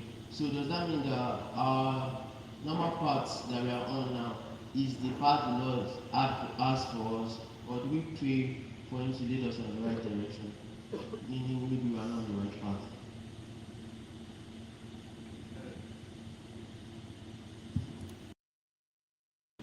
Okay, another question. Okay, good evening, Mr. James. So my question goes in the line of, I'm speaking to myself specifically. So for somebody who is like in between, almost like a yin and yang, in the sense of two different specialities, like actively building skills in two different professions, as I am. But I'm half a half in going towards the private sector actively, and also have another half going towards the private sector. Not because you said you made a quote about knowing exactly the direction you want to take, but for in my own case, I have two directions that I am working towards actively, and not mediocre in any of them, but actively specializing and training in both directions. So is there a way to manage both and be in a sense of, oh, okay, I definitely want to work in the private sector and I'm actively working towards it, but also coming into the aspect of the public sector and having a desire that, oh, okay, eventually, no, not eventually, as I'm working in the private sector, I actually have to build myself in the public space in order to improve or better my society or better Nigeria as a whole. So is there a way to unionize or is there a way to actively be involved in both, or is it just best to okay focus on one first and maybe focus on the private sector, then after I have developed what I want to develop to a particular stage, I can take a step back and then actively work on the public sector properly. So that's my question.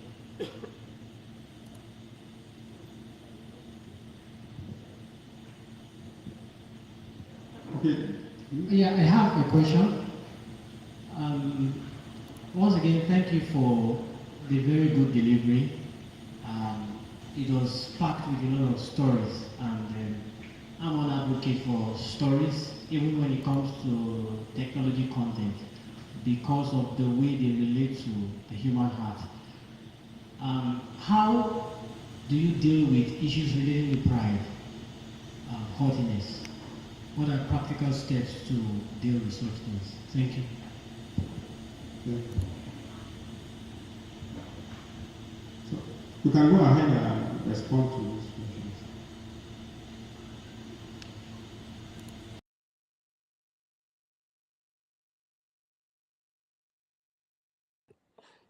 Okay, excuse me. Thank you very much for all these wonderful questions. I will take some of them together because I think some of them are a bit interrelated.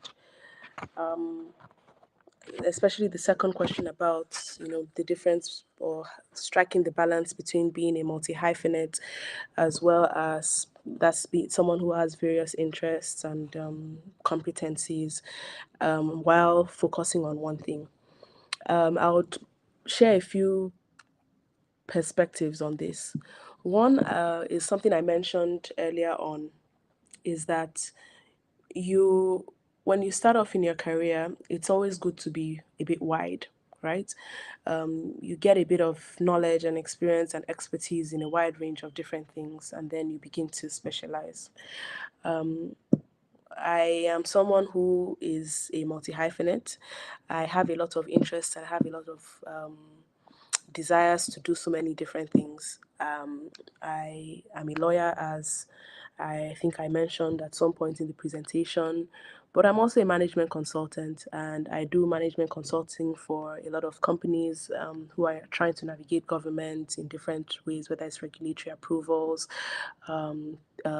lobbying and advocacy for government and things like that. I also do public relations, so I do a lot of branding for the public sector clients and things like that. I am also an arbitrator. I have my certification as an arbitrator. I have my certification as a mediator, as a conciliator.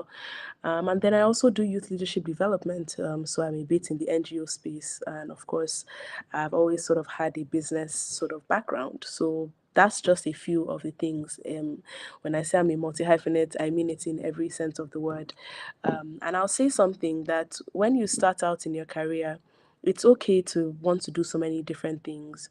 And if you remember in my presentation, I said something about as a as a as a yeah, an intelligent person, or as someone who you should strive to be. You should be the kind of person that can comment intelligently on anything. You may not know everything, but you should be able to you know contribute something meaningfully to a lot of conversations. For me, what has helped me to do that is doing all these different things. When I approach an issue, I don't approach an issue just as a lawyer. I approach it with my lens as a lawyer, as a public sector person, as someone who has done business, as someone who, has done tech consulting, who has experience in advising big tech clients on how, to craft their messaging and things like that, and all of that. So that is also very important. And I'm going to tie that to the question. I think was it Yomife that asked the question about having skills in different sectors or building skills in different sectors. Again, your knowledge and understanding of different things will always be an asset for you, Because if you put me beside a lawyer who only knows law, they might know better than me in law, but I'm a more rounded person because I'm able to share knowledge and insights from a multi-dimensional perspective. And then it takes me back to what I said, that when you're younger in your career, you start out wide, and then, like a pyramid, you keep sort of narrowing as you go up the ladder. So it's about when should you be doing many things. For instance, the president of Nigeria ideally wouldn't be, being the president and then doing like 10 other things, so to speak, because that's the peak of his career in a sense. He will be focused on, the business of nation building. But if he was someone who understood business and who did business and who, dabbled in this sector and dabbled in that sector, when he gets to that position, he will do better. And this is my sincere belief, that the best public sector leaders and the best policy development practitioners are those who have a myriad of experiences, those who have done a mix of different things. Because you don't approach policy issues practically if you come with a one-track mind. And I see this in even developing laws and bills. When you're coming up with a law just from a one-track mind, you don't see the gaps that the person coming from this sector will see. So what I'll say is that it's about when. You can start off at a point and you're doing a bunch of different things. As you grow, you'll begin to drop some things. Today, I don't actively do any arbitration or mediation cases. But if you say anything about arbitration, mediation, or conciliation, I can contribute very well to that conversation. But does that mean I'm actively doing that every day? No, I'm not. My legal profession, I go to court from time to time just so that I don't forget how to do it. But that's not my daily thing. I can do it if you bring up a legal conversation. I read about law, I read about legal issues, so I can contribute to those conversations. But am I going to court every day? No. So at every point in time, you should know what it is that you want to do now. Even when I say, where are you going? You can say, where am I going in the next 5 years? I have a goal in my for where I want to be in the next 5 years. So I'm thinking about what are the things that need to be done to be able to get to that goal. When you have that, it doesn't mean that when you get to that 5 year mark, if all things are, and of course, submitting to God's will in your life, it doesn't mean that when you get there, there will now be other things, the next set of goals and the next industry you're going to break into and the next sector you're going to work in, right? So it's a bit of a mix. And another thing is money. Money is also very important. I'm not one of those that will say I don't like money. I don't love it, but I like it. I like having money. And so I say that because when you're also thinking about what you should do, if you say you will follow passion through and through, for some people it will work and you get, you do your passion throughout and then it will pay for you. But something you can do to make it easier for you is, while you're following your passion, youth leadership development is my passion. But that doesn't mean I abandoned my law and said I won't do law. It doesn't mean I abandoned my businesses and said I won't do them. It doesn't mean I abandon all these things that bring me daily income because I say, oh, my passion is this. No. So you also have to be practical in your journey and know what is the thing that will also pay me. What will I be using to pay bills and to do the things that need to be done? Even if you want to help people, you need money to be able to help people. So how are you going to work things out so that you have the streams of income to be able to help the people or do whatever it is that you're passionate about? So for me, I want to stress that's also important. And while I say that, it doesn't mean that you put money before everything, because that is when you make money your Lord and your Savior, and that's when money you begin to love money to a bad point. I mentioned in my journey that while I was working, some of the people who I've worked with them, they've not paid me anything or they've not paid me anything substantial. But I was doing it because, one, I knew that being in that place, I will learn and I will be able to gain networks that would open bigger doors and open bigger opportunities for me. So everything, you don't have to derive immediate gratification from everything. For some things, it is just the network. Being in the right place can open doors for you. So if somebody tells you, you offer to go and volunteer with maybe your commissioner for what education in Lagos State, and the person is not paying you money, accept it. Except the Lord is saying is not what I want you to do. Accept it. They're not paying you, eh? But when you're there, think about what you need to learn. Think about the networks that you need to make that can also then produce other opportunities. I know opportunities that have come to me just by being in the right place. So again, balance it. Times and seasons. There's a time to do everything. There's a time to specialize. Again, I will say this, that there are a crop of people that I believe God has created who will never just do one thing and will never be satisfied doing just one thing. I am one of them. I will never deceive myself that, oh, I will only be one thing. I will just maybe come and be studying law and be a lawyer for the rest of my life. It's not possible. I am not built like that. And the earlier I came to that realization, the better for me, because then I could be more strategic about how to balance my energies and balance my different competencies and desires to do different things. Then I can say, okay, for these few years, I want to focus on this.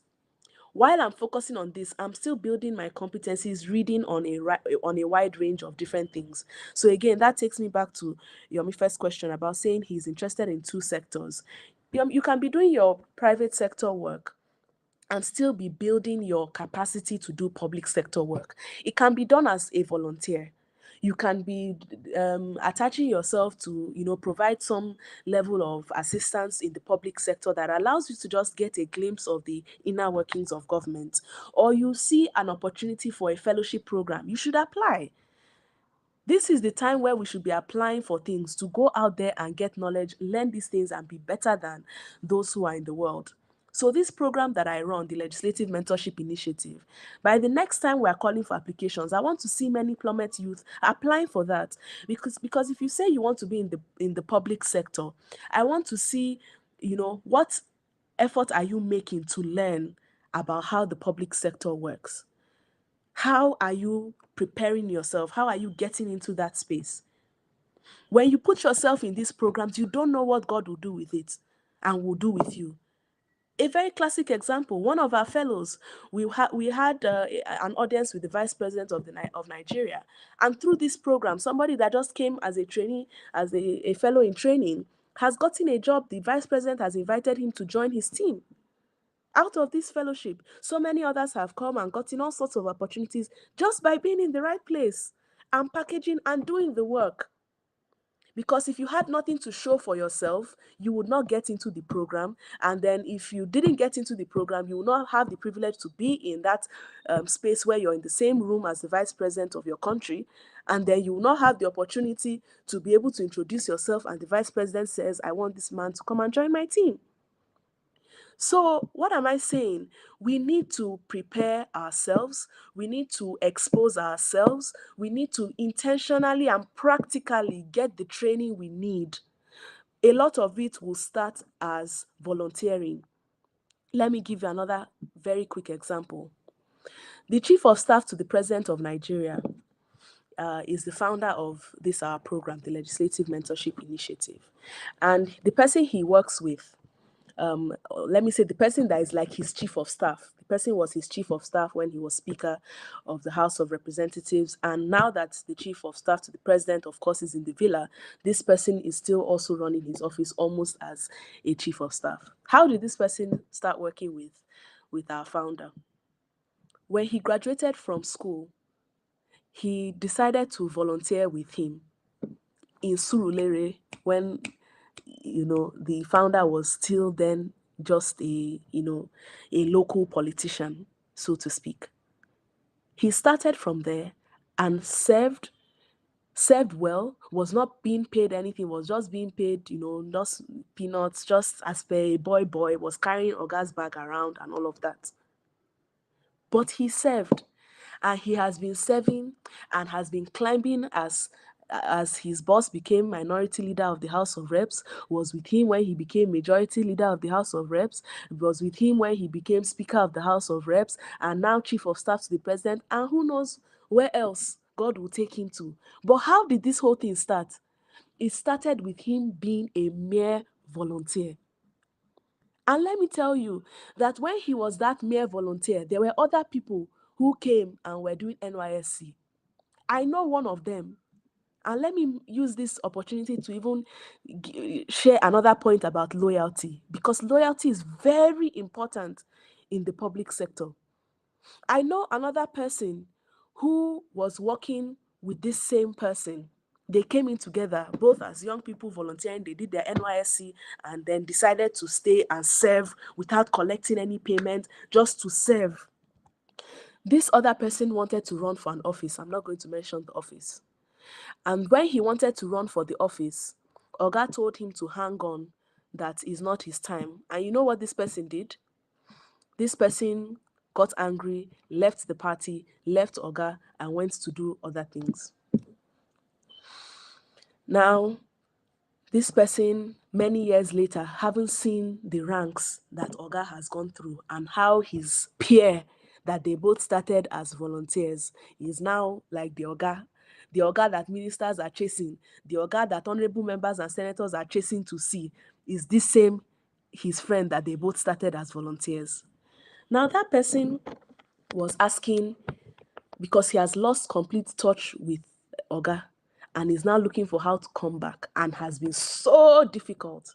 And he has really just regretted that he took that action, that he should have just accepted when Oga said no.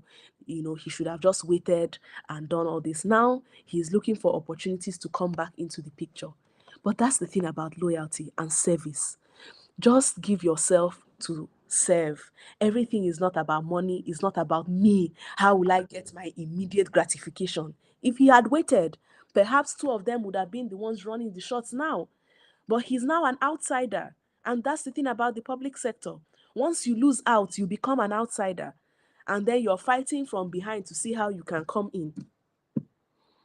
So let me just say this very practically, that yes, money is good and you should think strategically about how to position yourself to make, income to sustain yourself. But money is not everything. And if you make money everything, you deprive yourself of so many things, because there are so many things that money, even the largest amount of money, cannot buy for you. So again, let me just say it's a balance. There's a time to do different things. There's a time to specialize. And even as you specialize and you grow, it doesn't mean you can't have other things. Like I said, someone like me, I know I will never do only one thing. It just it doesn't work for me. And that's just how God has made me, I believe. So what that means is that while I have a focus, it doesn't mean I won't have business interests in different sectors. It doesn't mean I can't be investing in this industry. It doesn't mean I can't be running a business or investing in somebody else's business to be doing something that can be making income for me. So there are different ways that you can balance your interests, but at the core should be, what am I doing? That what am I doing also applies to your particular sector. If I'm in the public sector, what am I doing in the public sector? What do I want to learn? What name do I want to make for myself in the public sector? What is my reputation in the public sector going to be? If I'm in the private sector, what do I want to achieve in the private sector? What do I want to learn? So that is also where the what and the where you're going comes in. It doesn't mean that you're going to only one place, that, oh, you only be a tech genius. No, it doesn't have to be. But in that tech, you should know, okay, I want to be the person that revolutionizes telepathy or this or that. Then you begin to work on that. So if you see a training on telepathy, you go for it. That kind of thing. So it gives you direction. It doesn't mean you can't be doing that and be doing other things, but you must have a clear sense of, what do I want to do, even in that industry I'm interested in. Public sector is so wide. Public sector is education. Does that mean I want to be in education? No. Public sector is mineral resources. Does that mean that's my interest? It may not be. So even in the public sector, I should know what is my interest. Where am I going in the public sector? So I hope that answers those questions. And then Someone asked how, when I started, did I just choose what I wanted to do, or did I, just sort of get involved in something and the Lord, ask the Lord for his blessing or something? For this, I'll say that I believe the Lord has always ordered my steps. And again, this comes down to what I was saying about asking God to just lead you and do all of that. I believe that he has sort of put an internal compass in all of us that serve him that just helps us gravitate towards certain things. Again, I told you when I entered the National Assembly and when I insisted that that's where I wanted to go, it wasn't thus said the Lord, like God came to me in a dream and all of that. I just had this knowing, this sense that this is where I should be. It was not the most lucrative. I didn't know what was going to come out of it, but I just knew this is where I wanted to be.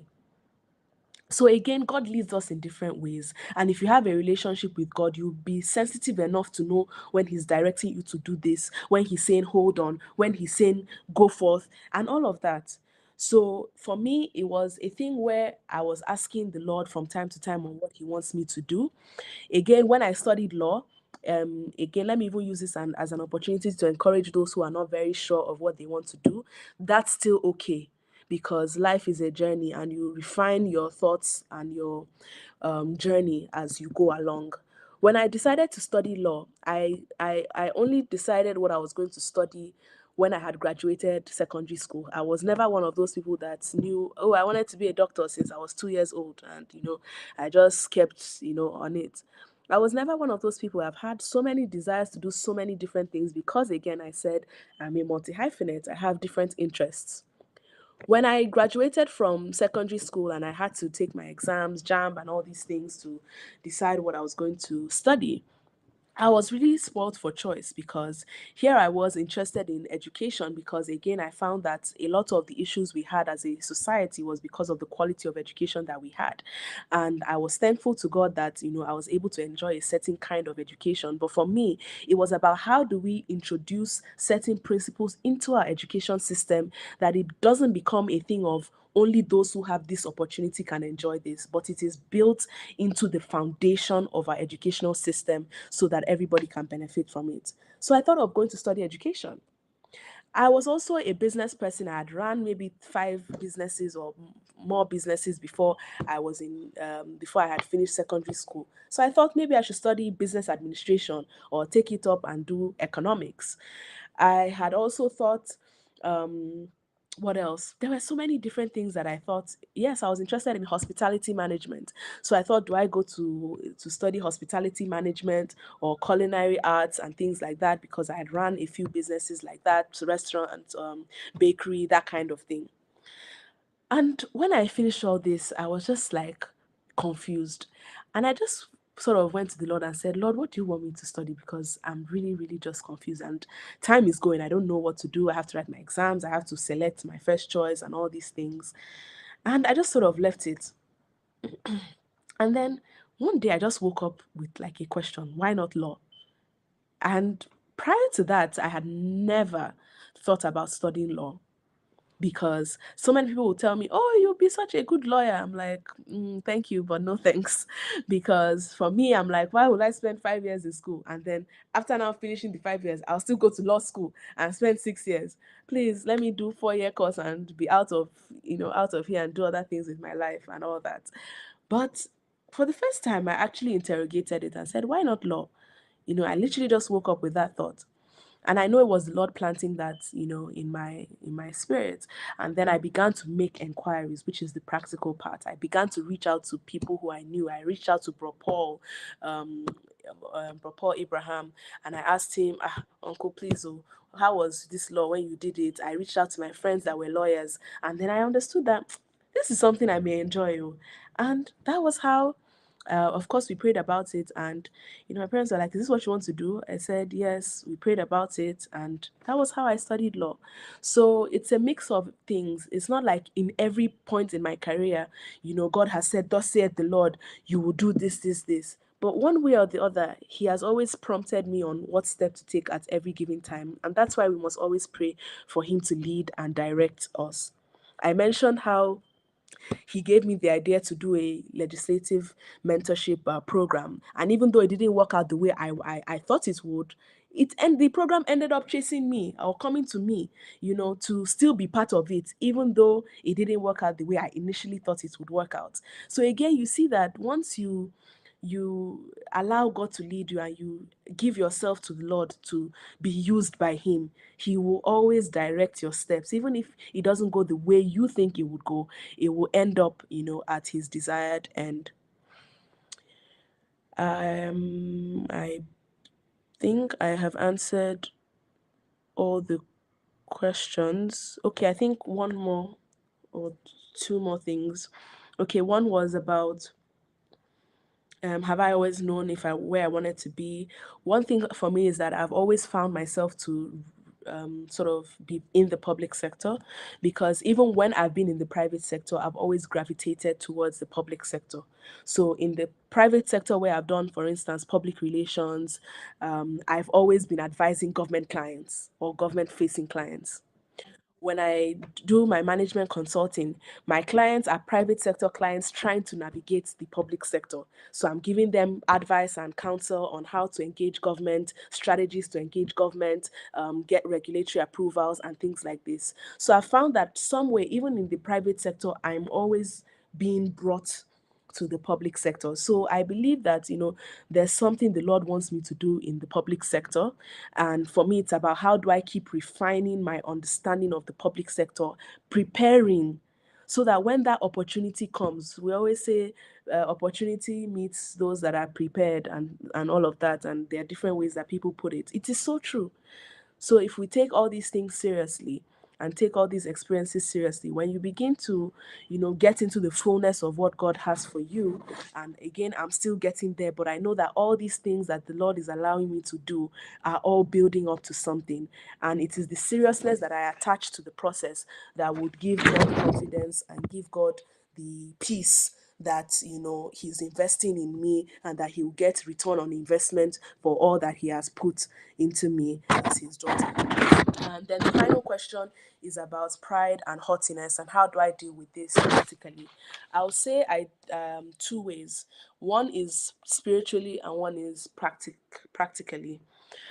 Spiritually is something again that I started praying like a long time ago and asking the Lord to always put a cloak of humility over me. And so that's a prayer that I prayed a lot a long time ago, and now I still pray it from time to time as it comes up. The other thing is that every time I have a successful outing, whether it's a public engagement or a project that goes successfully, and people are saying, "Oh, this was fantastic, you're the best," blah blah blah blah blah, I go home that night and I just go before the Lord and I say, "Lord, all these accolades, all these things I put at your feet. I cast all my crowns at your feet, because it is you that has made it possible. It is you that has allowed this to happen. And I am intentional about doing that, to say, Lord, I don't take the glory for this. I give you the glory for all that." So that's on the spiritual side of things, and it's something that I feel that we should all pray ahead. It was a counsel that I think was also given to me by Uncle Isaac many years ago, to pray these things ahead, so that when you get into these positions and all of that, those prayers can speak for you. So invest in sending prayers ahead and let them be collecting for you. It will be speaking for you later on, even when you're not praying those particular prayers every day the way you were before. So that's on the prayer side of things. But on a practical level, I intentionally try not to make myself feel too big. And I say intentionally because there are certain things you can do. Go into a certain room, people are maybe introducing themselves in a specific way, or you go to somewhere, people are saying, "I am barrister, doctor, this, that." I'll intentionally just say, "My name is Chimdi Neliako," full stop. It doesn't mean there won't be an audience where you will need to say, "Oh, my name is," maybe I'm in a law gathering, or I'm in a gathering that requires me to say I am barrister this, or I'm this, or add this title or that. But intentionally, I just try to make sure I have practical ways of just bringing myself down. And it's not there's a difference between bringing yourself down and putting yourself down. Not for you to feel like, oh, you don't know anything, oh, but for you to manage issues of pride and haughtiness. There are intentional steps you can decide as a person that you want to put in place. So that's one of them. Two is that I intentionally don't go for platforms or try to be in front or try to, most times I prefer to sit in the back. If you call on me to do something and the Lord gives me what to say, I'll speak. If he doesn't, I'll just stay back, because I'm not trying to prove anything or to show anything or look anyhow. So I've just, looked at different things. I try not to put myself out there unnecessarily, just to say, oh, she's this or she's that, or look at what she's doing, or look at. I just don't. I try to really manage that to the barest minimum. There are certain things that by virtue of position I'm supposed to put my name or put certain things out there or do that. Sometimes I intentionally refuse to put my name on certain things, just because sometimes you just want to be simple and you just want to be normal. But the thing is that the more you do this, you think people are not watching. But I find that people will always notice that, there's something different about this person. So I just want to say it's something you do intentionally, and I can't come and say this is the way to do it for everybody, because your sector is different from mine. So for me, I know the practical ways that I can say I put this as a check to ensure that I'm not, trying to go to be proud and haughty and all of that. And also always be in a position where you have people around you that can, say certain things. So one thing I have as a leadership style is that I'm very decisive and firm, but I'm also quite consultative. And that's a balance that I strive to keep. As a leader, you must be decisive. People look to you for direction. People should be inspired by your leadership, and people should be able to look to you for, which direction they should go. So when I lead a team, I'm very firm and I'm very decisive. If you see people that work with me, they know that I don't take mediocrity. I don't take, I don't manage. I don't take, I tried. No, you have to keep trying until we get it right. And it's the same standard I hold for myself that I hold for others. Not like, in an unbearable or a mean way, but I like a situation where people work with me and then they improve. I've had people work with me and say, that, now I have your eye, I'm easily able to spot, errors in my work or things like that. Those are things, because I believe we should be able to recreate what God has put in us in other people. So for me, that's something that I'm intentional about, having that firm style, but also the consultative style. The consultative style helps you to be grounded, because as a leader, you don't know everything. So while I'm firm and I have standards that I hold my team to, I'm also intentional about hearing from my team. I never make them feel I know everything. I want to hear their ideas. If I go to a meeting with my junior colleagues or with anybody, I still call them. I call their names. What do you think? In front of the client, in front of the orga, in front of whatever. I say, what do you think? Because their perspective also matters. I don't know everything, and I don't want to know everything either. That's too much pressure for any one human being. So I try to make sure I am consultative and allow members of my team, both those that are my peers, those that are my juniors, and those that are my seniors, to be able to share their perspectives on issues.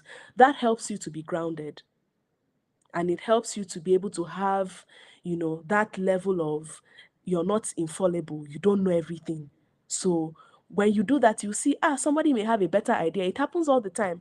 I'll say, this is how I feel something should be done. I'll say, but what do you guys think? Someone will come up with one brilliant idea that completely didn't even cross my mind, and I'll say, oh, that's very good thinking, I like that, let's do it that way. So that's another way to intentionally keep yourself grounded and give way to pride and haughtiness and thinking you know everything. I don't want to know everything. One of my my aunties, who I think I mentioned her before, Mrs. Dio, who I mentioned was instrumental in my early days and all of that. We invited her for a program, And so she's now in a government role, and her picture was not on on the the directory. I hope this is Chatham House rules. Is this going to be aired live? Please, Daniel, is Bro Daniel here? Okay, it's live. Okay. Okay, I withdraw the story. I'm sorry.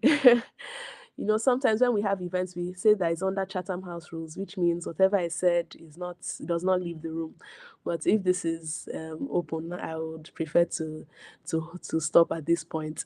But let me just say that generally, it's always important as a leader to be able to always check yourself and intentionally, one, review your own self.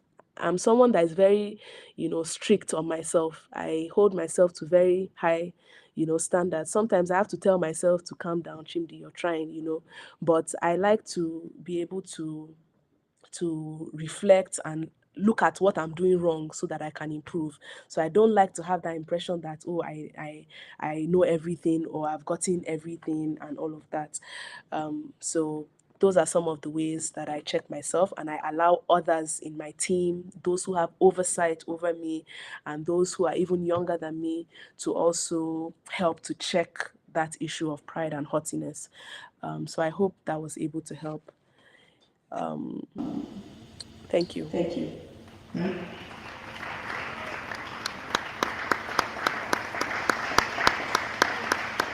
You should go closer. You should go Thank you closer. very much, Sister Chinde. We've drawn so much lesson from your weight of experience. We appreciate all that you have shared with us. We know that you have a lot to share with us if we give you time. But we know that you are in the house, and we always look forward to hear from you, to consult you. Thank you so much. Thank you very much. The Lord bless you and Amen. replenish you. Can we appreciate her once more? Thank you very much. Thank you for the opportunity and for the question. Yes, yes, yes. Praise the Lord. Let's rise up.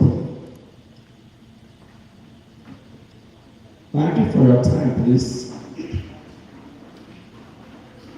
Without much wasting of time, please, we should remember tomorrow morning the prayers that continues, early morning prayers. We'll go, let's be here on time, and the Lord bless us in Yeshua's name. Shall we share the grace of fellowship? The grace of our Lord Yeshua, the love of God, and the communion of the Holy Spirit rest and abide with us now and forevermore. Amen. Shalom.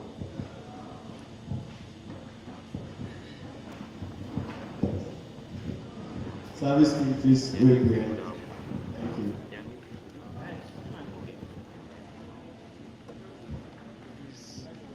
New people that came should go and register. The new people that came should go and register. So please, if you are just joining us, ensure that you register. And if you are not added to the